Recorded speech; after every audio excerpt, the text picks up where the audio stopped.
Alors que nous entamons la grande tournée des fermes canadiennes, il est important de reconnaître que nous nous trouvons sur les terres traditionnelles des peuples autochtones. Agriculture en glace Canada reconnaît et honore la présence durable de diverses communautés autochtones à travers le Canada, y compris les Premières Nations, les Métis et les Inuits. Nous reconnaissons le lien profond qui unit les peuples autochtones à la terre, aux eaux, aux ressources et à l'ensemble de l'agriculture. Nous leur exprimons notre gratitude pour l'intendance et la garde de ces terres depuis des générations. Agriculture en classe Canada souligne que la reconnaissance des territoires traditionnels sur lesquels nous résidons et travaillons est un petit pas vers la réconciliation. Nous demandons à tous de continuer à en apprendre davantage sur les peuples autochtones de ces régions, de tenir compte de l'histoire et du colonialisme actuel sur ces terres et de réfléchir à la manière dont chacun peut contribuer à la réconciliation. Bonjour à tous, bienvenue à notre prochaine étape de la saison 3 de la Grande Tournée des fermes canadiennes. Nous sommes ravis que tous les participants de partout au Canada se joignent à nous aujourd'hui. Je m'appelle Mercedes Unwin de l'organisme Agriculture en classe Canada et je serai votre présentatrice aujourd'hui. Avant de commencer, nous tenons à faire quelques rappels. Pour ceux qui veulent suivre en français, veuillez utiliser le lien Interprefy fourni dans le clavardage pour accéder au service d'interprétation et de sous-titrage fourni pour cet événement. Nous demandons à tous de garder à l'esprit qu'il s'agit d'un événement éducatif et que les comportements inappropriés sur le clavardage, tels que le spamming et les commentaires déplacés, ne seront pas tolérés. Tout au long de la visite, nous vous invitons à poser vos questions sur le clavardage afin d'obtenir des réponses. Nous répondrons autant de questions que possible. Le mot mystère pour vos carnets d'activité apparaîtra à la fin de cet épisode et restez dans les parages pour le découvrir. Enfin, nous aimerions savoir d'où vous nous joignez à nous et veuillez indiquer votre école et votre lieu de résidence dans le clavardage. Maintenant, nous voudrons accueillir notre prochaine présentatrice, Samia, qui est la directrice du Centre de recherche en Saskatchewan. Bonjour Samia, bon matin. Bon matin à tous, bon après-midi, dépendamment où vous vous trouvez dans notre grand pays. Bien, merci de vous joindre à nous aujourd'hui. Avant de commencer, est-ce que vous pouvez nous parler un peu de vous et des raisons et des chercheurs qui sont avec vous? Qu'est-ce qui vous anime au Centre de recherche en Saskatchewan? Je suis Samia, je suis la directrice par intérim au centre et je suis un centre de recherche en développement qui est de l'AFC et c'est l'un de 20 centres de recherche à travers le pays. Nous sommes situés dans la province de Saskatchewan, dans le sud-ouest, et nous faisons de la bonne science ici. On a environ une vingtaine de scientifiques qui travaillent avec nous sur les céréales, sur les sols, sur les différents animaux. Nous sommes bien contents de vous avoir avec nous aujourd'hui. Oui, on a combien de gens ici aujourd'hui? Je sais compter, de 3, 2, je crois que vous êtes 8 scientifiques qui se joignent à nous aujourd'hui.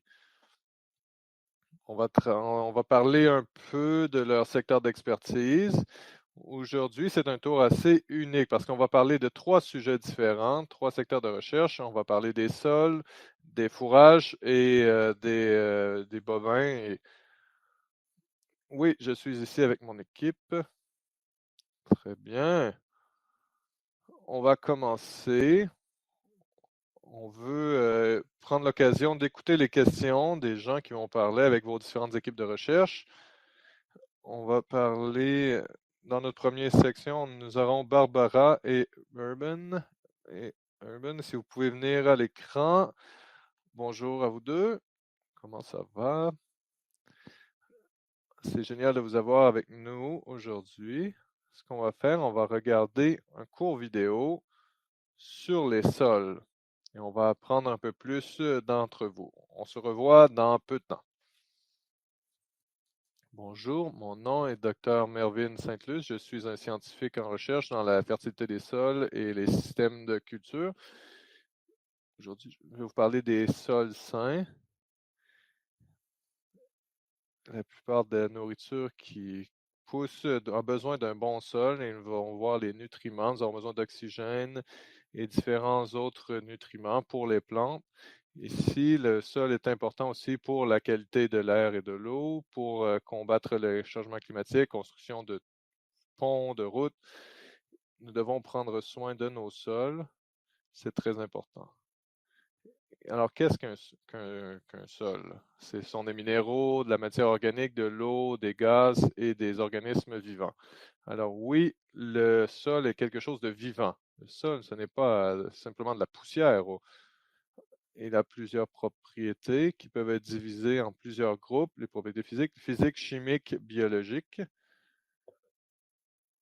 L'une des premières choses qu'on voit quand on regarde un sol, c'est les propriétés physiques, la couleur.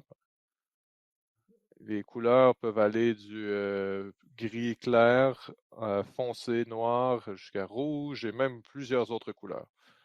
D'autres propriétés, c'est la texture. Il y a l'argile, le sable et les laumes. Ici, on peut le voir au toucher. On peut voir la texture.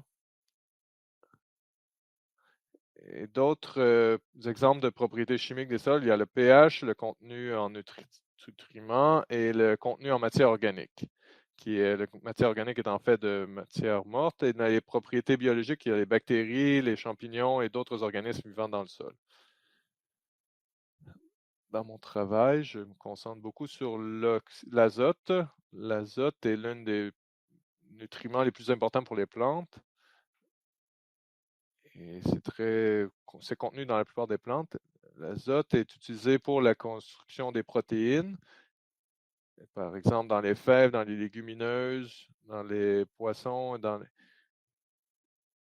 et nous retirons la plupart de notre azote du sol. Parfois, on peut mettre des fertilisants chimiques ou des fumiers pour aller augmenter la quantité d'azote dans le sol pour produire de la nourriture. Si on met trop d'azote, certains peuvent se lessiver et causer de la pollution des cours d'eau. Ainsi, il faut utiliser les 4 R ici, la bonne quantité, les bons temps, au bon moment, au bon endroit et la bonne source. Pour nous aider à utiliser la précision, mettre les fertilisants, et on peut ici faire des extraits de sol pour voir le contenu en azote. On va regarder quel contenu est nécessaire en azote pour les plantes, et ce qui est contenu dans le sol. Et on va voir entre le besoin de la plante et ce qui est contenu dans le sol, on va obtenir le besoin. Bonjour, je suis Dr Barbara.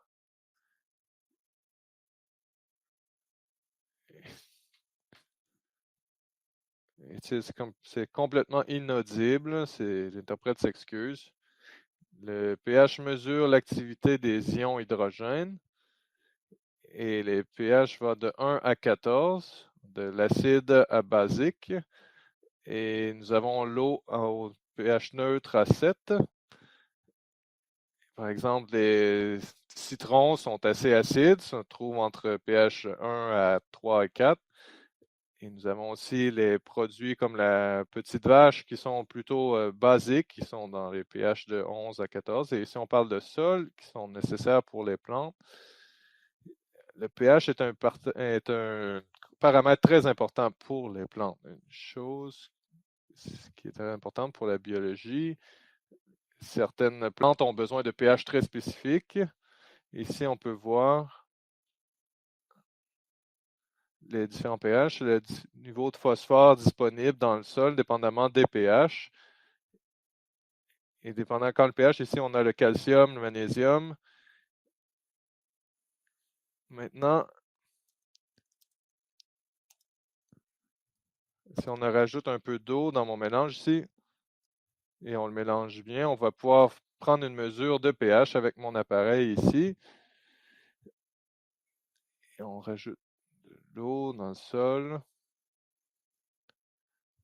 Et ici, on voit le pH affiché, mon pH mètre 7,77. C'est donc de l'eau un peu basique. Et si on regarde maintenant le phosphore, qui est un élément très important pour la nutrition des plantes, et c'est nécessaire pour tous les organismes, ça fait partie de nos dents, de nos os, ça fait partie de notre ADN, ça fait partie des cellules. Et ici, quand les plantes vont chercher le phosphore, on peut voir là, ici sur l'image les plantes avec ou sans phosphore. On doit utiliser fertilisant ou en amorter du phosphore. S'il y a trop de phosphore, cela peut contaminer les cours d'eau. Il faut faire attention avec les bons dosages.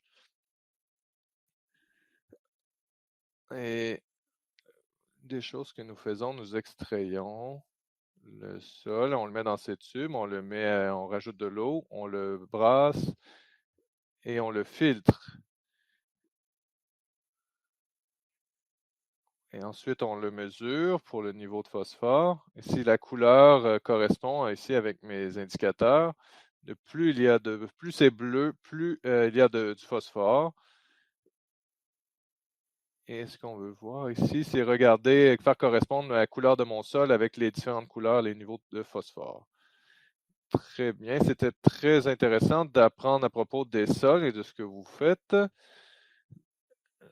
Avant de commencer, si on peut parler un peu de vos expériences, vos études. Barbara, est-ce que vous pouvez parler un peu de ce que vous avez fait, votre secteur d'expertise, comment vous êtes arrivé au centre de recherche? Je suis né au centre de la Colombie-Britannique à Barent et je suis allé à l'école pour aller docteur. J'ai travaillé comme en stage en été et je me suis passionné d'agriculture. C'était plutôt les microbes au début, mais ensuite je me suis rendu compte qu'il y avait le phosphore et donc c'est la partie chimique qui m'intéressait aussi. J'ai une maîtrise en biologie, un doctorat en chimie et je peux donc étudier le cycle du phosphore. Merci beaucoup, Barbara. Marvin, comment avez-vous commencé dans votre secteur?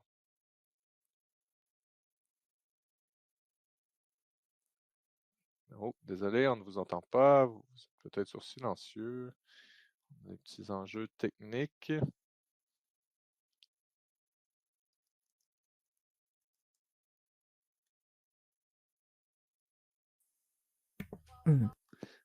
Comme on attend que Mervyn règle un peu ses problèmes techniques, on va faire sortir une question du clavardage. Barbara peut-être peut répondre et on va revenir avec Mervyn par la suite. Barbara, une question de Madame Tornsky de année 4. Dans quel type de sol est-ce que les plantes vont mieux pousser? Ça dépend du type de plante. Il y a aussi les sols plutôt loameux, pas trop d'argile, avec un bon équilibre de tous les autres éléments, c'est bon. Si on regarde par exemple les canneberges qui aiment les sols acides et qui sont des sols assez humides aussi avec beaucoup de matière organique, et une forêt, par contre, va être assez différent aussi en termes de sol. Très bien, merci beaucoup. Je crois que j'ai entendu Mervyn. Je crois que ça fonctionne. Oui, est-ce que vous m'entendez? Oui. Mervyn, parlez-nous un peu de vous. Très bien. Je suis né en Dominique, une petite île dans les Caraïbes.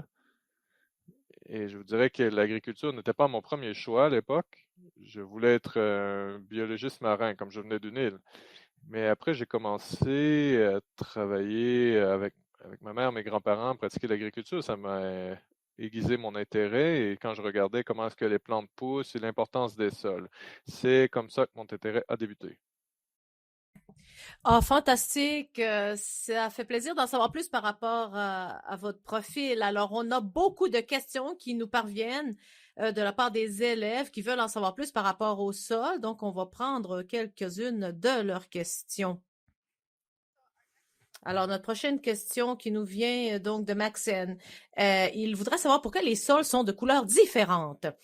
Ah, eh bien, il y a plusieurs raisons qui expliquent cela. L'une de ces raisons, c'est peut-être, par exemple, imaginons l'île du Prince-Édouard.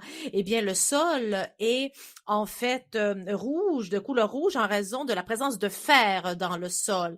Donc, c'est un petit peu comme si c'était en fait de la rouille, si vous voulez. Et donc, vous pouvez voir qu'il y a certains sols où il y a plus de matière organique, d'autres il y en a moins.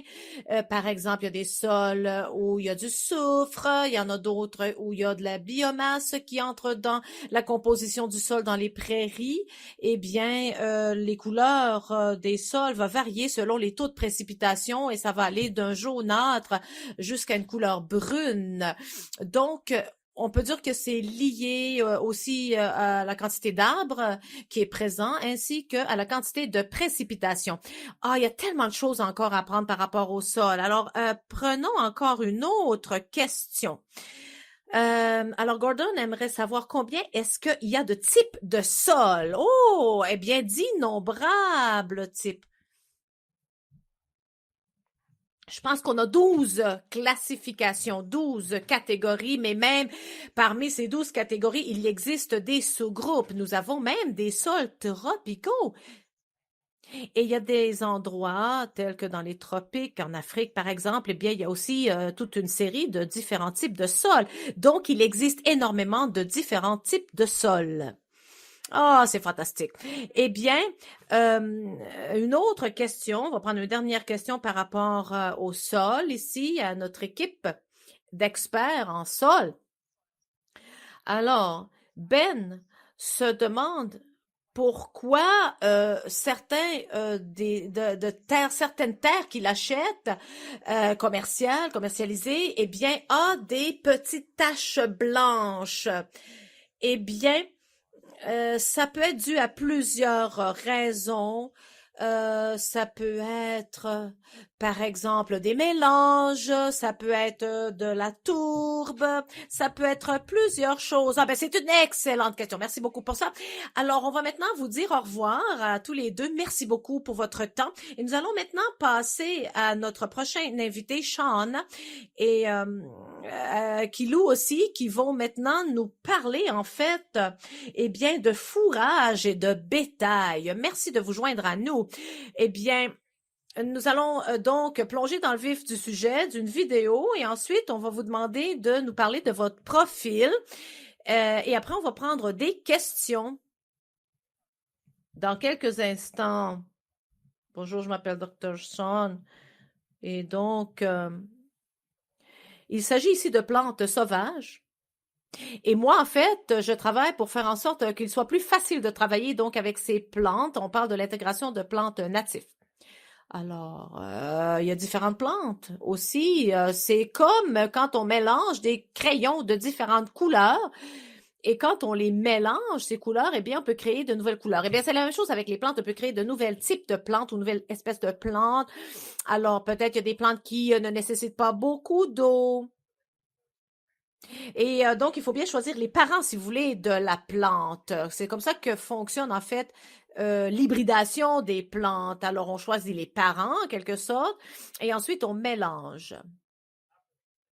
Alors, vous faites pousser, en fait, un plant à partir d'une nouvelle semence. Et peut-être que ces nouvelles plantes, eh bien, vont être un petit peu différentes de leurs parents, en guillemets. Et donc, on fait donc la sélection des plantes. On va essayer de rechercher des plantes qui poussent facilement et qui ont besoin peut-être de moins d'eau. Alors, une fois que vous avez trouvé une bonne plante, vous pouvez utiliser cette plante pour devenir parent à son tour des autres plantes. Donc, en fait, on peut dire que la sélection des plantes, c'est comme vraiment quand on fait du coloriage avec les crayons de couleur, on choisit les couleurs que l'on veut. Bonjour à tous. Je suis scientifique dans le domaine de la recherche et en fait, je suis en charge de la nutrition des ruminants. Ma recherche se concentre sur l'alimentation des animaux, voire l'impact de l'alimentation sur les animaux. Donc, on travaille avec les vaches. Comme vous le savez, les vaches ont plusieurs systèmes digestifs. On parle de 4 compartiments différents. Et c'est le plus gros des ruminants. Alors, il y a la capacité de digérer des fibres. Et donc, en tant que recherche, dans le cadre de notre recherche, eh bien, nous gérons plusieurs types d'animaux. En fait, nous avons créé ici une fistule afin d'avoir accès à l'intérieur du système digestif. Alors, on évalue ici ce qui se passe. Alors, l'autre partie de notre recherche se concentre non seulement sur la quantité de fourrage que les animaux mangent, mais aussi comment ces aliments sont produits, comment ce fourrage est produit. Et donc, ici, on a un élevage de bétail, nous avons des veaux et nous avons le fourrage juste ici. Ici, c'est de l'herbe. Alors, il y a une étude active qui est en cours en ce moment où nous nourrissons les animaux, nous leur donnons en fait un supplément protéiné. Et donc, on veut essayer de voir, eh bien, l'impact de ce type d'alimentation sur les animaux. On parle d'ici de canola et comment est-ce que cela va se convertir en viande. Voici donc les pellets de canola. Ça, c'est ce que mange ce groupe témoin. Nous allons aussi ensuite leur donner un petit peu d'orge et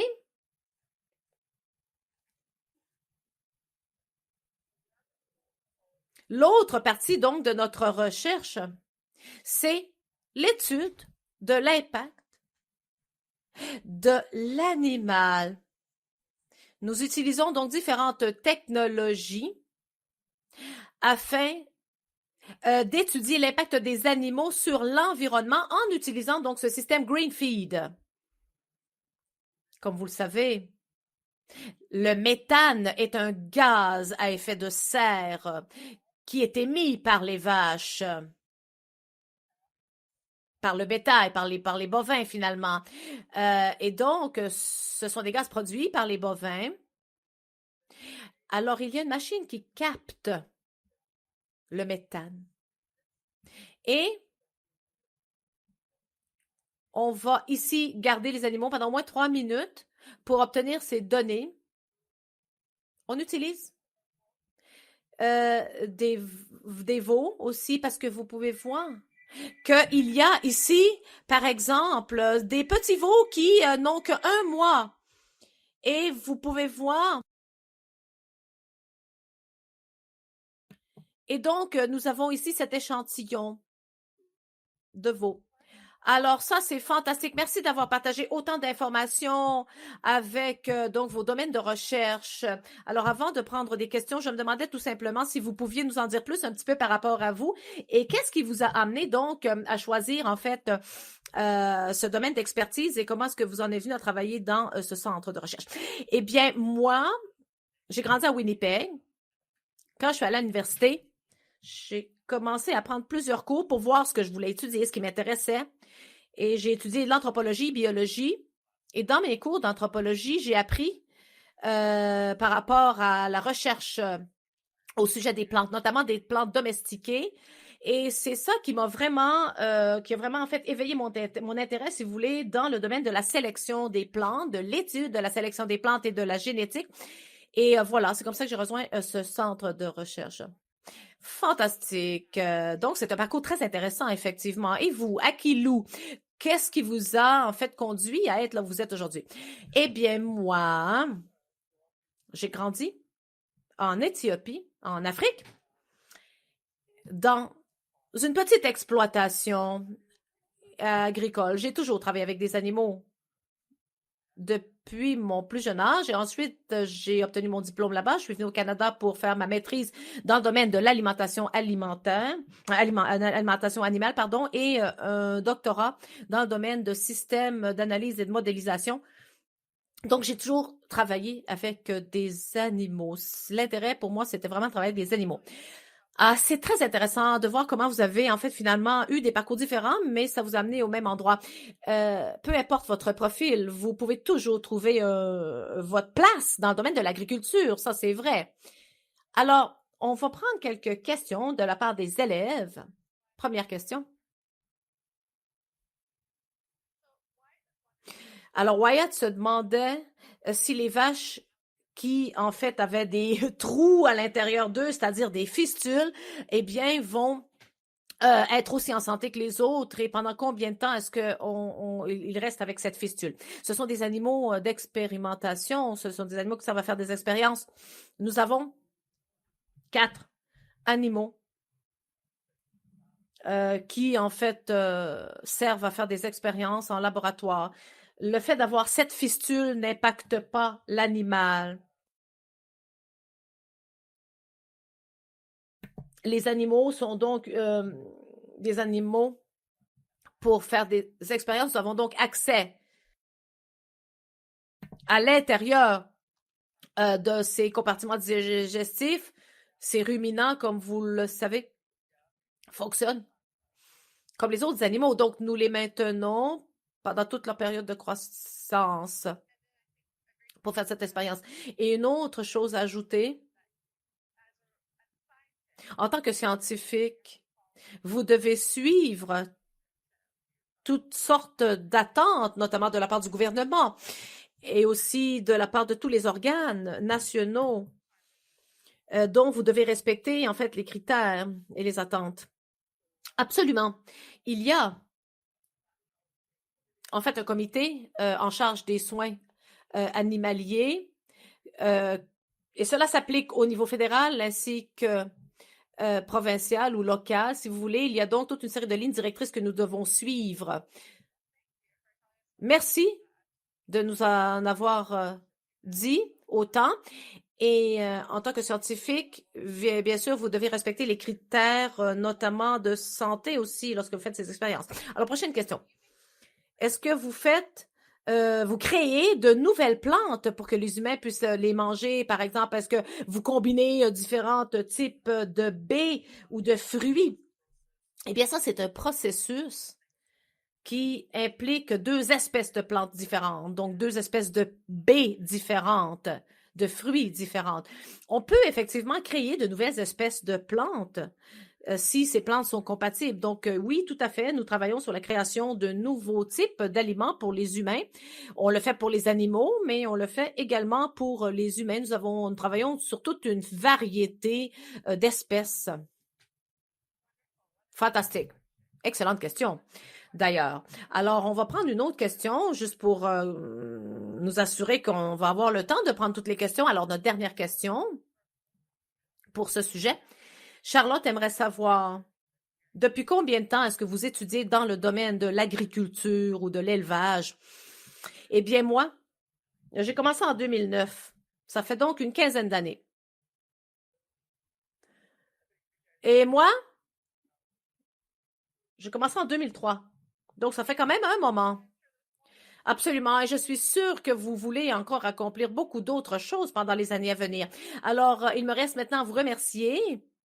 Et maintenant, nous allons accueillir Ron, Marlène et Samia qui vont en fait nous parler donc du blé dur.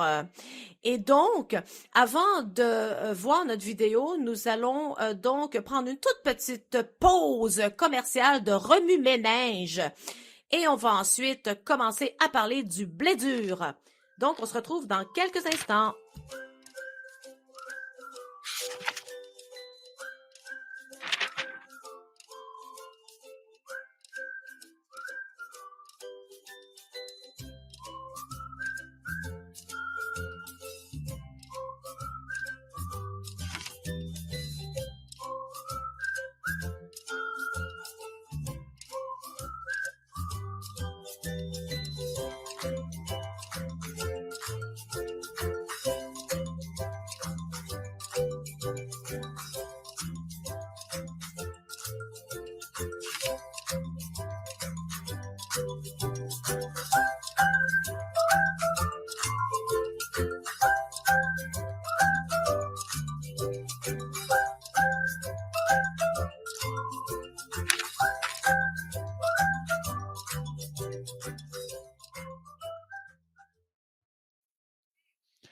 Très bien, on est de retour. On va aller direct dans l'action. Nos différentes vidéos sur le blé dur.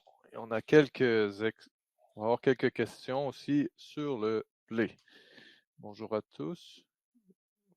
On est sur l'équipe de sélection de blé dur.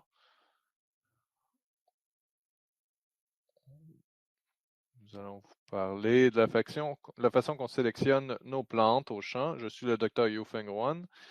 Je fais de la sélection de blé. Je suis Marlin Olfert. Je suis technicien en charge de la sélection. Et bonjour, je suis Samia Berais. Je suis la pathologiste du blé. Ici, avec le blé dur, on fait des pâtes avec le blé dur. Par exemple, le spaghetti. Mon boulot, c'est de choisir les meilleures plantes pour faire un croisement. Ici, on a une autre plante qu'on va croiser pour la prochaine génération. Après que le docteur Wan a décidé des parents souhaités pour les parents, il m'appelle et je vais aller chercher les graines et je vais les faire pousser dans nos salles de croissance.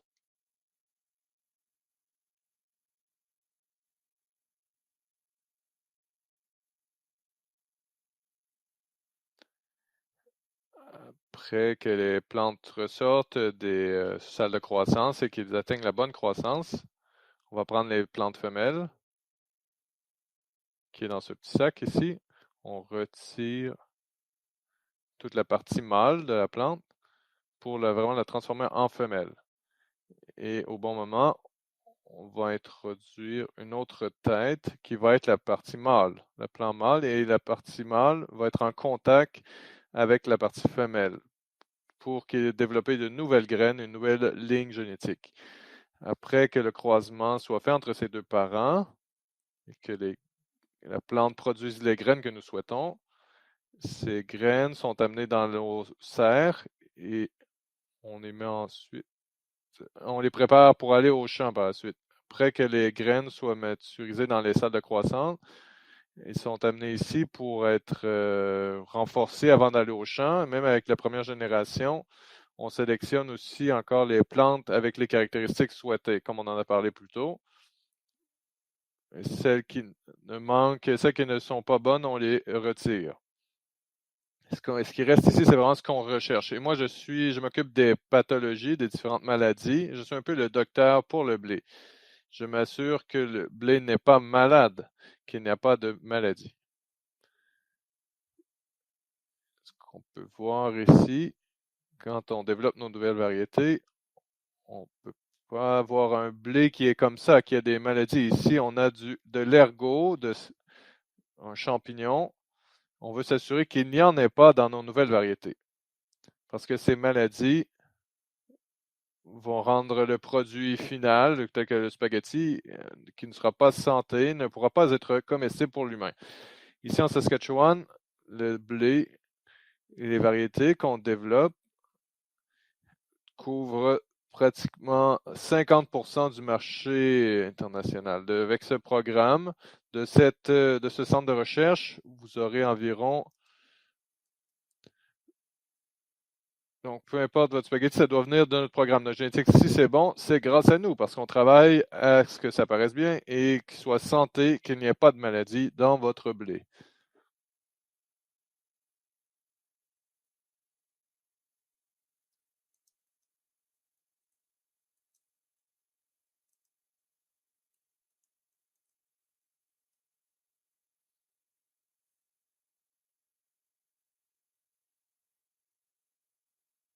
Ici, on prépare les graines pour aller les semer au champ.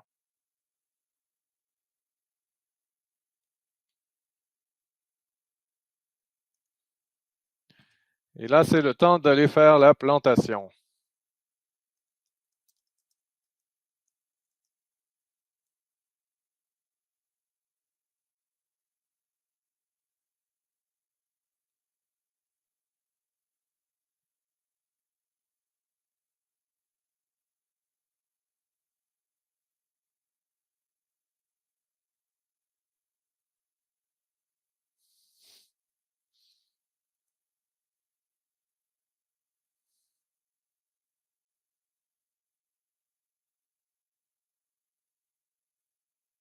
Ici, vous pouvez voir au fil des années, depuis 1971 jusqu'à 2022, tous les accomplissements, les succès de nos programmes, développer différentes variétés qu'on prenne tout ce que nous produisons en Saskatchewan dans les prairies en termes de blé dur. Ici, notre équipe de sélection du blé dur, on a beaucoup de gens qu'on veut plaire avec notre travail. On a les fermiers qui vont faire pousser nos plantes et qui vont faire de l'argent. Ils vont continuer avoir une bonne entreprise saine. Et on a aussi toutes les compagnies de transformation qui font les pâtes alimentaires, qui vont continuer de faire de l'argent et bien consommer. Et finalement, c'est vous, les consommateurs, qui vont manger les pâtes et tous les produits de blé dur. On veut s'assurer que vous ayez quelque chose de bien, qui va bien vous alimenter. Voilà, merci.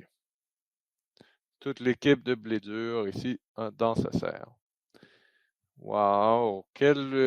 Merci beaucoup d'avoir partagé un peu plus à propos du blé dur et tout ce qui est travaillé, ce qui est produit avec votre équipe en Saskatchewan. Je demandais si on pouvait commencer avec l'un d'entre vous qui pourrait nous dire un peu comment est-ce que vous êtes arrivé jusqu'au centre de recherche. On va commencer avec Samia. Oui, merci.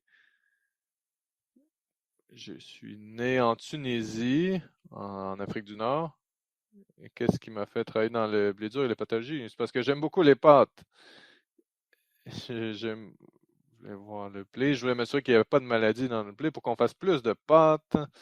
Et ça m'a fait venir de l'Afrique du Nord pour aller jusqu'en Saskatchewan. Et comme on produit énormément de grains en Saskatchewan, c'est la bonne place et j'aime m'assurer que tout le blé est sain et libre de maladies. Maintenant, si on passe à Marlon, comment est-ce que vous êtes arrivé au centre de recherche? Je suis né sur une ferme proche du centre de recherche. Et quand j'allais à l'université, j'étudiais en biologie et j'étais un étudiant, je faisais mes stages ici au centre et je me suis rendu compte de telle valeur que tout le travail que nous faisions commence à aider les agriculteurs et tous les consommateurs au final, que nous servons avec tous nos pâtes de qualité, tout le pain aussi, tout ce que nous produisons avec le blé dur. Et au final, notre membre de l'équipe de blé dur, j'ai déménagé au Canada depuis la Chine. Et quand j'étais jeune en Chine, mes grands-parents avaient une ferme et je les visitais l'été et j'aimais beaucoup travailler avec eux dans le champ, avec les plantes. Et ils m'ont passé la passion et à étudier les plantes. Et c'est comme ça que j'ai débarré ma carrière. Très intéressant de voir comment vous avez pris différents chemins pour vous rendre jusqu'au centre de recherche. Maintenant, si on passe aux questions, dans le clavardage, on a du temps et ensuite on va terminer ensemble. Notre première question, Scarlett voudrait savoir combien de temps est-ce que ça prend pour obtenir une sélection finale et qui vous satisfait, votre sélection génétique. Oui, est-ce que quelqu'un veut commencer? Oui, pour la sélection, en général, ça peut prendre environ 12 ans depuis le début jusqu'à une ligne commerciale. Donc, jusqu'à temps que ce soit une génétique A1 qui soit amenée jusqu'aux producteurs agricoles. Je suis sûr que ces 12 ans sont nécessaires pour faire toute la recherche et tout le niveau de testage nécessaire pour s'assurer que ce soit bien sans danger pour la population, parce que tout le monde veut manger des bonnes pâtes. Et je suis sûr que vous passez tout ce temps pour s'assurer que le produit final est le plus santé possible. Prochaine question. Rayleigh veut savoir quel est votre type de pâte préféré? Ah, moi, j'aime toutes les sortes de pasta, les spaghettis. J'aime beaucoup des spaghettis, j'en mangerai tous les jours, mais les pâtes en général, j'adore toutes les sortes de pâtes. Moi, je dirais les fettuccini, c'est mes préférés. Moi, j'aime toutes les sortes de pâtes. Quelle belle question.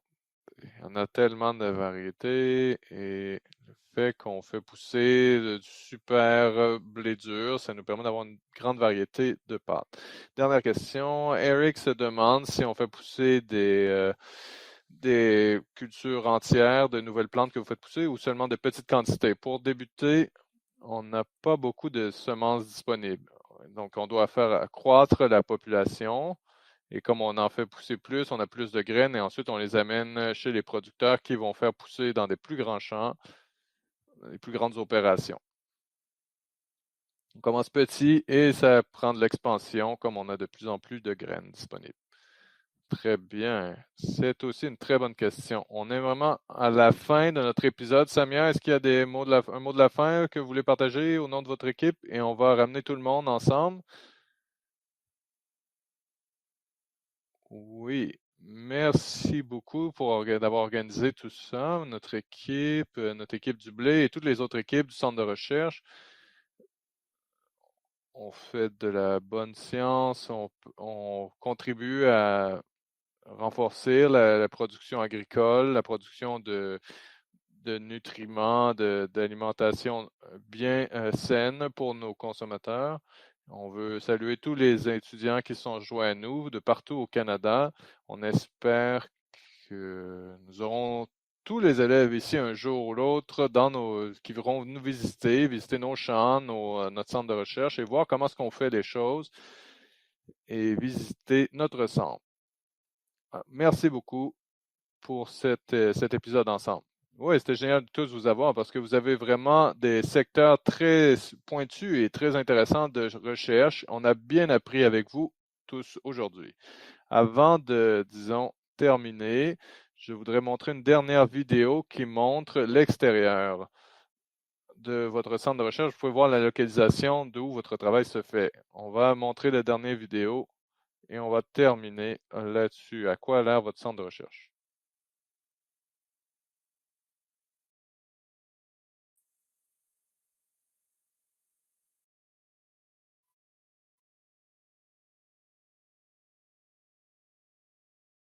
Ah oui, donc nous avons d'excellents travaux et recherches qui se déroulent donc dans ce centre de recherche. Et avant de conclure cet épisode, j'aimerais remercier à tout le monde pour leur présence. Et je vais maintenant partager le mot mystère, les parcours, ou en anglais pathways. Et donc, nous avons justement appris à connaître vos différents parcours respectifs. Donc, c'est excellent. Merci d'avoir participé. Et notre dernier arrêt aura lieu la semaine prochaine.